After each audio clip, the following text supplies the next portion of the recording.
And Israel governs this one state very skillfully with three different sets of laws. You have the laws that govern people like myself, Israeli Jews, who can come and go and say what they please. Pretty much a democratic state for all purposes. You've got the laws that govern the Palestinians who are citizens of Israel, and there are over 30 laws in the law books that discriminate against them specifically, and you've got an entire culture of discrimination against them that is deep-seated and deep-rooted in Israeli society. And then you've got the laws that govern the Palestinians in the West Bank and Gaza, and this is really at the pleasure of the Israeli army. If they want to destroy, they destroy. If they want to arrest and beat, they arrest and beat. If they want to torture, they torture. If they want to kill, they kill. And Palestinians have no recourse. This is the reality. There's an education system, the Zionist education system. Like Judith alluded, my sister just wrote a book about it. She's an educator that teaches racism in a very subtle way.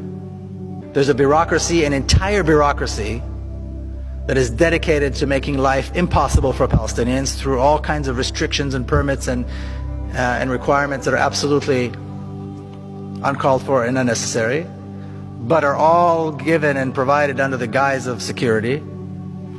And then you've got the Israeli army, which I like to refer to as one of the best trained, best equipped, best fed terrorist organizations in the world. And yes, they have generals and they have nice uniforms, but their entire purpose is terrorism. And just as one example, I'll give you one example.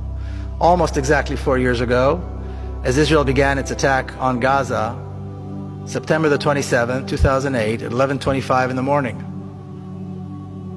what I refer to as the most shameful day in the Jewish history, the most shameful day in the history of the Jewish people. Israel began carpet bombing Gaza, and on the first day of what was to be a 21-day attack, they dropped 100 tons of bombs. Okay, a 1-ton bomb will decimate an entire city block. Gaza is one of the most densely populated places in the world. 800,000 children live in Gaza.